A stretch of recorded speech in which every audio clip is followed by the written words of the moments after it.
목성이 하나 더 명중했어요. 어디 보자. 거대 가스 행성이자 태양계에서 가장 큰 행성, 지구보다 318배 더 크고 태양계의 모든 행성들을 합친 것보다 2.5배 크다고 해요. 하나 더 흥미로운 게 있네요. 만약 여기서 더 커진다면 사실 더 작아질 거라는 거예요. 질량이 많을수록 행성의 밀도는 더 높아져요. 그러면 목성이 스스로를 안쪽으로 잡아당기기 시작하게 될 거예요. 과학자들은 목성이 4배 더 큰 질량을 가지면서도 여전히 같은 크기를 유지할 수 있다고 해요. 축을 완전히 회전하는데 10시간이 걸려요. 태양계에서 가장 빠르게 회전하는 행성이며 항상 수많은 우주 물체에 부딪히고 있죠.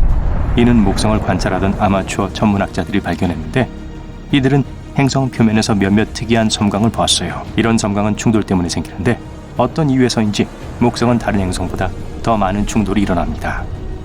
1994년 천문학자들은 부서져서 이 거대 가스 행성과 충돌한 슈메이커 레비 9 행성을 발견했어요. 원래 이 행성은 공룡을 휩쓸어버린 해성 크기만 했어요.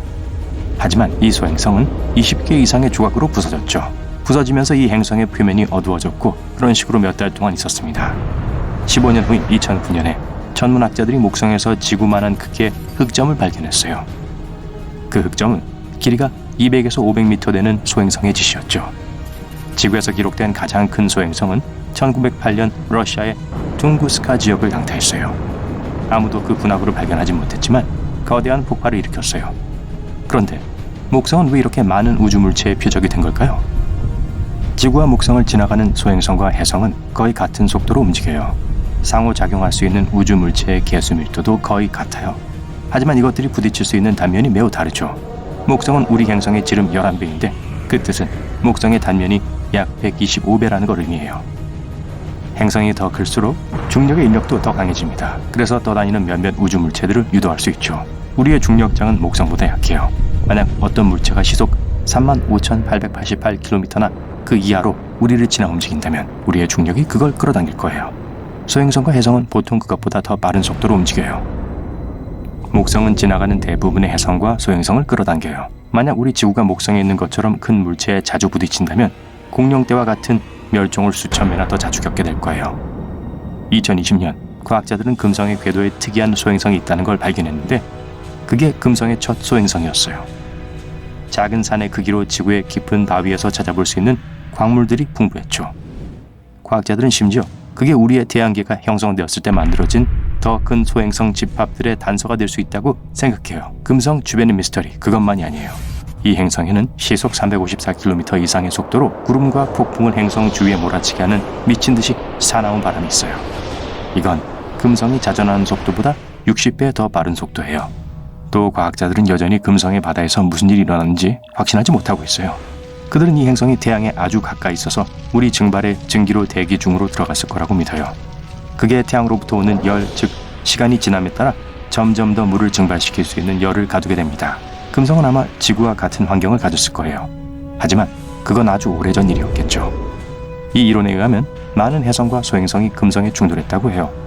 수십억 개의 행성 조각들이 날아다니고 있었고 어떤 것들은 심지어 지구의 달에도 충돌했을지도 몰라요. 우리가 달보다 더 큰 지질학적 활동을 하기 때문에 지구에 충돌한 조각들은 아마도 매우 깊숙이 묻혀 있을 거예요. 천왕성 또한 충돌했지만 소행성보다 더 심각한 충돌이었죠. 태양계의 나머지 행성들은 대부분 황도면에서 위쪽을 가리키는 자전축을 갖고 있어요. 천왕성은 옆으로 비스듬히 놓여 있습니다. 그래서 그곳은 남극이나 북극이 태양을 가리키는 것에 따라 하나의 계절이 42년 동안 지속되죠. 또 대부분 행성들은 태양계 위에서 보았을 때 시계 반대 방향으로 회전해요. 금성은 반대로 움직이고요. 즉, 오래전에 축을 벗어났었다는 걸 의미할 수도 있어요. 천왕성은 수백만 년 전에 다른 우주물체와 충돌했을지도 몰라요. 우리의 태양계가 아직 아주 어렸을 때 토성과 목성의 궤도 구성이 교차했을지도 몰라요. 이 행성들의 중력이 궤도 운동량을 만들어 천왕성으로 이전시켰을 수도 있어요. 그 때문에 축에서 완전 벗어났을 수 있어요. 수백만 개의 소행성이 태양 주위를 돌고 있고 가끔 지구를 지나치는 것들도 많지 않죠. 그래서 우리를 향해 다가오는 위험한 우주물체는 없어요. 계획은 2030년대에 화성을 방문하는 것인데 과학자들은 화성에 몇몇 더 큰 우주물체의 표적이 되지 않기를 바라고 있어요. 붉은 행성에 새로운 분화구들이 하루나 이틀에 하나씩 형성되어 어떤 지름은 4m가 될 수 있는데 그 뜻은 축구공 크기의 물체들로 형성되었을 수 있다는 걸 말하죠. 그곳의 대기가 우리보다 얇기 때문에 작은 물체들이 더 쉽게 들어갈 수 있어요. 화성 북쪽의 대부분은 평탄한 저지대예요. 남쪽은 더 높고 분화구가 가득하고 행성의 내부에는 놀랄 만큼 많은 희귀금속들이 있죠. 이것은 이론에 의하면 큰 전체가 화성과 충돌해 북쪽 반을 찢어놓았기 때문이라고 해요. 그 소행성의 잔해들이 행성을 돌아 나와 화성 주위를 도는 2개의 작은 위성으로 섞였죠. 또 지구에는 사하라 사막, 남극 대륙 그리고 전 세계의 몇몇 다른 곳에서 발견된 화성 암석이 있어요. 이 암석 일부에는 화학적으로 화성의 대기와 같은 가스를 포함하고 있어요. 이 암석들은 아마도 더 큰 소행성이나 유성이 화성에서 분출되어 우리 행성에 떨어졌을 때 큰 폭발로 인해 생긴 것 같아요. 수성 또한 얇은 대기를 갖고 있어서 거기서도 작은 충돌이 많이 일어나고 있어요. 일어나서 창문으로 갔는데 매일 아침 작은 유성우들이 내리는 걸 보게 되는 걸 상상해 보세요. 이게 수성에서 일어나는 일이에요. 이 이상한 날씨 패턴이 외기권이라고 불리는 대기를 형성해요. 수성은 밀도가 매우 높아서 이것의 무거운 철 핵이 전체 질량의 3분의 1을 차지하고 있어요. 과학자들은 이게 과거엔 더 컸을 수도 있다고 생각하지만 많은 충돌로 표면이 벗겨졌을 거예요. 분화구 흔적을 남긴 우주에서 날아온 바위로 인해 끊임없이 폭격을 받았었죠. 지표면의 평야는 화산 용암이 지표면에 쏟아져 매끄럽게 식어서 생긴 것으로 보여요.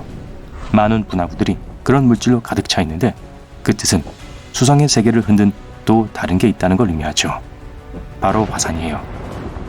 해왕성 근처에 특이한 소행성군이 발견되었어요. 크기는 대도시만한 것에서 작은 조약돌까지 다양했어요. 그것들은 카이퍼드라고 불리는 소행성 집단에서 온 것으로 여겨졌어요. 해왕성 훨씬 넘어 있는 고리죠. 하지만 이 세 소행성은 카이퍼드와 다른 색을 갖고 있어요. 이것들은 태양에서 엄청 멀리 떨어져 있기 때문에 표면이 원래의 모양을 유지했어야 하는데 이건 목성 주위에 햇빛에 그을린 소행성과 비슷한 색을 갖고 있었어요. 나머지 행성들처럼 해왕성은 태양으로부터 열을 받아요. 하지만 행성 내부에 신비로운 뭔가가 있어서 얻는 것보다 더 많은 열을 발생시켜요. 이게 해왕성의 날씨에 영향을 미치고 태양계 전체에서 해왕성의 날씨가 가장 이상해요. 거대한 폭풍, 미친 듯이 강한 바람, 항상 빠르게 변하는 권운 모양의 구름들. 대기에는 어두운 점이 있어요. 이것들은 생겼다가 사라졌다 해요. 우린 해왕성보다 1000배나 더 많은 햇빛을 받아요. 토성과 목성 같은 거대 가스 행성은 우리를 소행성으로부터 지켜줄 수 있어요. 그것들이 없다면 달과 다른 행성들을 형성하기에 충분히 큰 파편을 만들어낼 충격들이 더 자주 일어날 거예요. 아마 2031년에 접근 비행을 할 것 같은 토성을 향해 가고 있는 소행성이 있는데 이것은 공룡을 휩쓸어버린 소행성보다 10배 이상 더 커요. 토성을 돌고 있는 위성 중 하나인 타이탄은 우리의 달보다 80% 더 무거워요. 그리고 사실 태양계에서 대기를 가진 유일한 위성이에요. 타이탄은 우리의 달보다 1.5배 더 두껍고 주로 우리의 대기처럼 질소로 구성되어 있어요. 아무도 그 질소가 어디서 왔는지는 몰라요. 하지만 토성과 우리 태양계의 대부분의 다른 장소들과는 달리 토성의 위성은 생명이 살 수 있는 진정한 잠재력을 갖고 있어요.